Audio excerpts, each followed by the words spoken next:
और ऐसे गीत बहुत गाए जाते हैं। हम बरसों से ये गीत सुन रहे हैं, गंगा जमुना तहजीब, हम सब भाई भाई हैं, मजहब नहीं सिखाता आपस में बैर रखना, हिंदी है हम वतन है हिंदुस्तान हमारा। ये तमाम वो नारे थे जो आपके शत्रु ने बनाए, और आप उन शत्रुओं के नारों को अपने घर और परिवार में और देश में रोज चिल्ला चिल्ला करके गाते हैं। और आप तो मध्य प्रदेश के लोग हैं, आपके यहां तो बड़े शायर और कवि पैदा होते रहे हैं, लेकिन जरूरी नहीं है कि जो मंच पे खड़ा शायर जब शेर सुना रहा हो तो उस पर ताली बजानी चाहिए। अगर शेर समझ में नहीं आया तो कम से कम ताली मत बजाइए। यहां से 135 किलोमीटर दूर एक जगह है जिसे इंदौर कहते हैं। एक बहुत खूबसूरत शायर था, काफी थोड़े समय पहले अल्लाह को प्यारा हुआ।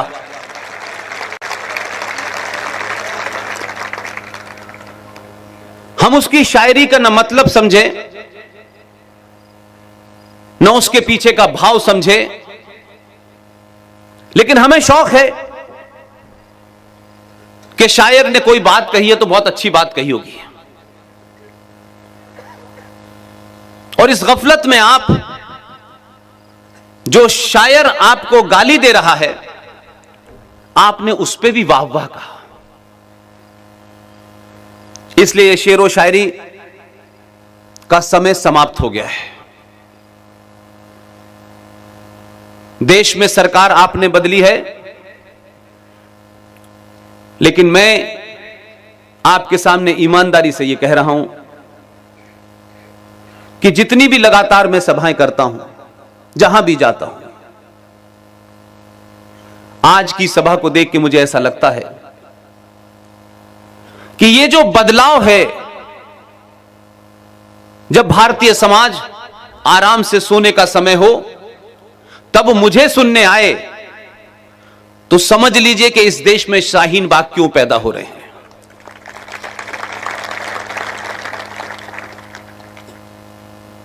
उनकी चिंता यह नहीं है कि कोई बहुत हिंदूवादी नेता सत्ता के शीर्ष पे बैठ गया है, यह उनकी चिंता कतई नहीं है। उनकी चिंता में एक बात जरूर है कि सत्ता में बदलाव, सत्ता के शीर्ष पर कोई हिंदूवादी नहीं बैठा है, बल्कि समाज हिंदू हो गया है। और वो नहीं चाहते कि ये समाज कभी अपने पुरुषार्थ को जागे, ये समाज अपनी खोई हुई परंपरा और आस्थाओं और संस्कृति को जाने, हजारों हजारों साल के इतिहास को जाने। वो ये चाहते नहीं है। इसलिए उन्होंने पहले दिन से इंतजाम किया और सोच समझ के किया। लेकिन हम को झूठ सुनने, झूठ बोलने और झूठ दूसरे से बोलने की उम्मीद करने की एक बीमारी लग गई है, क्योंकि हम अपनी लड़ाई नहीं लड़ना चाहते। हमारी लड़ाई भगत सिंह लड़े, सुभाष लड़े, अमित शाह लड़े, नरेंद्र मोदी लड़े, हम तो सिर्फ अपने घर में बैठ करके अपने बेटे बेटी को सीईओ बनाएंगे।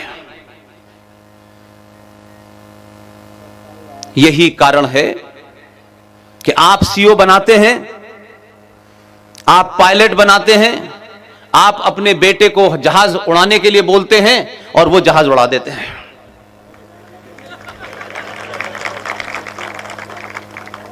तो देश सुरक्षित है। भारतीय समाज को देश की चिंता नहीं करनी चाहिए। देश की चिंता के लिए आपने सरकार चुनी है,